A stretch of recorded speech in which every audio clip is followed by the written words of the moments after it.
신명기 10장 1절부터 22절 말씀 함께 읽었습니다. 1절부터 11절까지는 모세가 다시 십계명을 받는 내용과 또 이스라엘의 여정들이 등장하고 있습니다.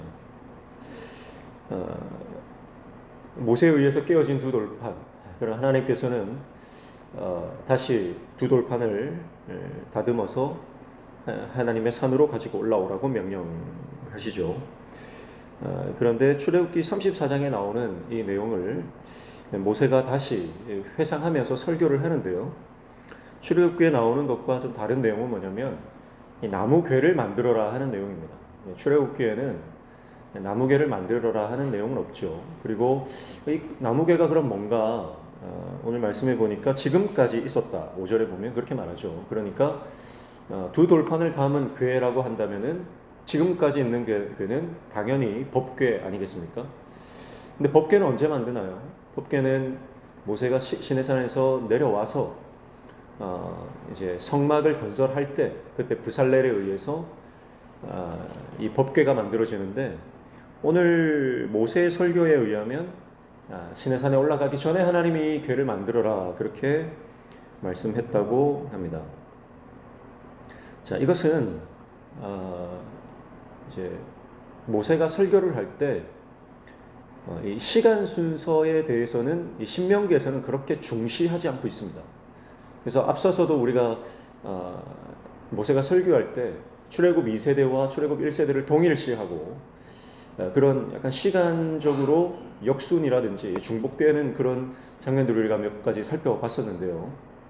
그래서 신명기에서는 이런 시간 순서를 그닥 이렇게 중요하게 생각하지 않고 그 메시지에 집중하고 있는 그런 신명기만의 특유 기법을 쓰고 있는 것을 우리가 볼 수가 있습니다.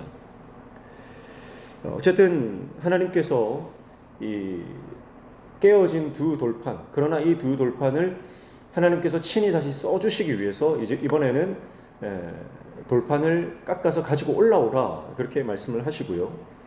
그 돌판을 담을 법궤까지 말씀하시는 것은 바로 하나님의 용서와 하나님의 다시 주시는 기회를 상징한다고 볼 수가 있겠습니다.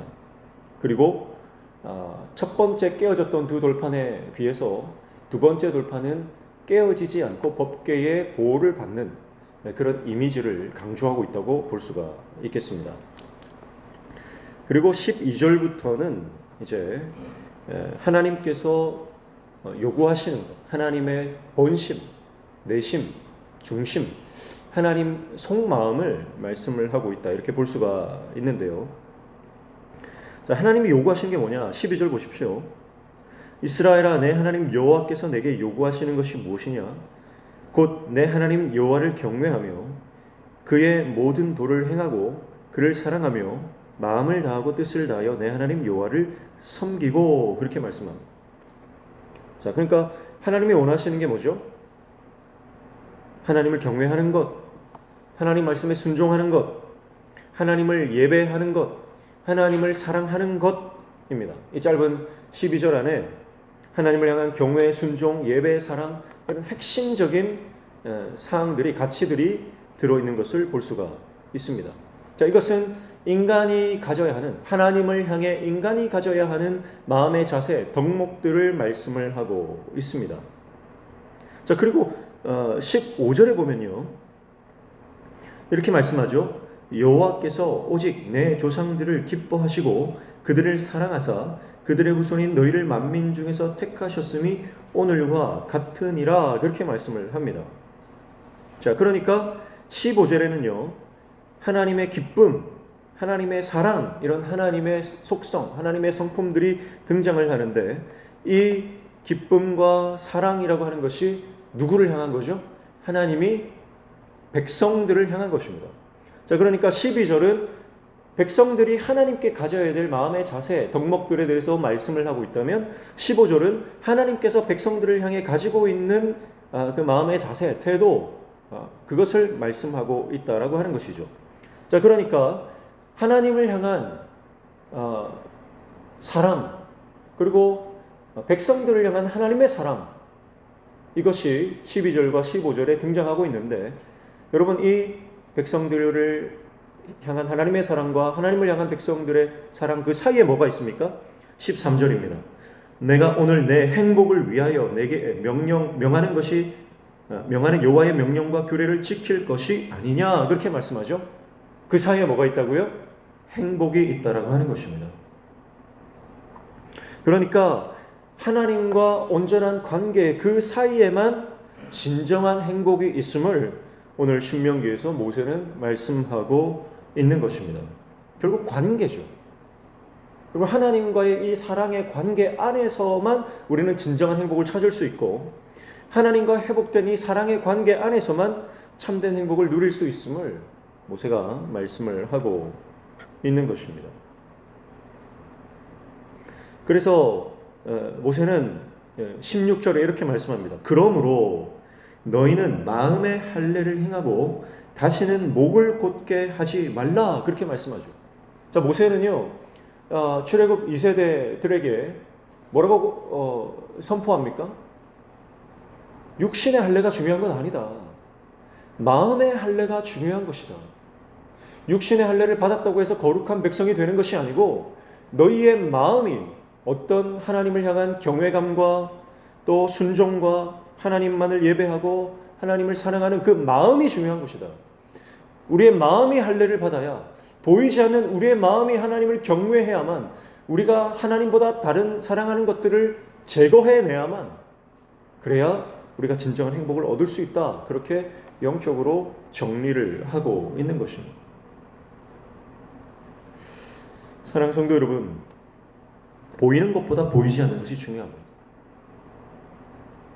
그래서 내가 겉으로, 내가 육체적으로 나타난, 행위적으로 보이는 그런 것이 나를 거룩하게 하는 것이 아니라, 보이지 않는 것, 내 마음, 내 심중에 정말 하나님을 사랑하고 하나님을 예배하며 하나님을 경외하는가, 여러분, 그것이 하나님의 성민의 조건인 줄로 믿습니다. 그래서 이게 하나님에 대한 사랑. 그래서 신명기에서 모세는 끊임없이 강조하는 것이 하나님 사랑. 이것이 회복되어야 된다. 하나님과의 관계가 회복되어야 된다. 이게 위로는 하나님 사랑이죠. 그리고 이 하나님의 사랑이 회복돼야만 그 다음에 회복되는 게 뭐죠? 이웃 사랑입니다. 그래서 19절에 보시면 너희는 나그네를 사랑하라. 전에 너희도 애굽 땅에서 나그네 되었음이니. 여러분, 모세는요, 끊임없이 하나님만 사랑하면 충분하다 그렇게 말하지 않습니다.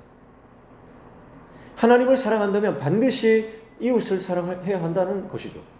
나그네를 사랑하는 자, 그러니까 하나님을 향한 사랑이 온전히 회복된 사람은 내 옆에 있는 지체를, 내 옆에 있는 형제를, 특별히 사회적 약자, 사람의 어떤 도움이 필요한 사람들, 지금 누군가의 이 손길이 필요한 그 사람들을 향해서 손을 뻗어 돕는 그런 인생이 될 수밖에 없다라고 하는 것을 말씀을 합니다. 그래서 위로 하나님 사랑, 옆으로 이웃 사랑, 십자가의 사랑을 실천하는 것이 하나님 백성의 본질적인 모습이다. 십자가의 삶을 살아가는 것이다. 그렇게 말씀하는 것이죠. 사랑하는 성도 여러분, 진정한 행복이 어디에 있습니까? 하나님을 사랑하고 그 하나님의 사랑을 누릴 때 진정한 행복이 있고요. 그 복을 누리는 자는 반드시 옆에 있는 형제를, 자매를, 나의 도움이 필요한, 나의 기도가 필요한 그 지체들을 섬기고 사랑할 수 있는 것이죠. 그러니까 진짜 복이 뭐죠? 참된 복이 뭐죠? 예수 그리스도이십니다. 우리의 진정한 복이신, 영원한 복이신, 변하지 않는 복이신 예수 그리스도, 그분을 우리가 누리고 그분 안에 거하고 그분을 믿고 따라갈 때 그 복을 소유한 사람, 그 복을 누리는 사람, 그 복을 하나님 은혜로 날마다 경험하는 그 사람이 바로 이웃 사랑을 실천하는 삶을 살아가는 것이다. 그렇게 말씀하고 있는 것이죠. 사랑하는 성도 여러분, 오늘 저와 여러분의 삶 가운데 우리를 향하신 하나님의 사랑이 새롭게 깨달아지시기를 축복합니다. 그리고 그 사랑에 반응하여 하나님 앞에 온전한 사랑과 또 경외와 순종과 예배를 올려드리는 하나님의 종 되시기를 축복합니다. 어떠한 상황에서도 하나님만을 예배하며 하나님만을 경외하며 하는 하나님의 사람 되시기를 축복합니다. 20절 말씀에 보면 내 하나님 여호와를 경외하며 그를 섬기며 그에게 의지하고 그의 이름으로 맹세하라 말씀하고 계시죠. 하나님을 경외하는 하나님의 종 되시기를 축복합니다. 하나님만을 의지하는 하나님의 종 되시기를 축복합니다. 22절 보십시오. 애굽에 내려간 내 조상들이 겨우 70인이었으나 이제는 내 하나님 여호와께서 너를 하늘의 별같이 많게 하셨느니라. 하늘의 별같이 많게 하셨다. 애굽 땅에 들어올 때 야곱의 가족들이 겨우 70인 아니었습니까? 그런데 지금은 하늘의 별같이 됐다. 이것은 모세가 어떤 하나님의 약속을 염두에 두면서 하는 말씀일까요? 바로 아브라함에게 하신 하나님의 언약의 말씀. 내 자손이 바다의 모래알처럼 하늘의 별처럼 많아질 것이다. 그 하나님의 아브라함, 믿음의 조상 아브라함에게 하신 말씀을 모세는 기억하며 이 말씀을 하고 있는 것입니다. 여러분, 이게 사람이 해서 가능한 일이 아닙니다. 오직 하나님의 은혜인 것입니다. 사랑하는 성도 여러분, 우리가 주님을 의지하고 하나님만을 섬기며 나아갈 때, 그 사랑 안에 거할 때 우리가 할 수 없는 놀라운 기이한 역사들, 놀라운 기적의 하나님의 일들이 우리 삶 가운데 성취되어지는 역사가 일어날 줄로 믿습니다.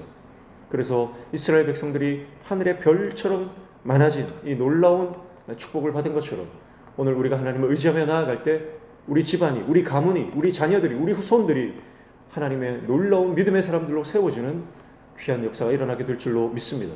또 우리 교회 가운데 그렇게 무수히 많은 하나님의 백성들로, 하나님을 사랑하는 사람들로 채워지는 역사가 일어나게 될 줄로 믿습니다. 이건 하나님의 약속이에요.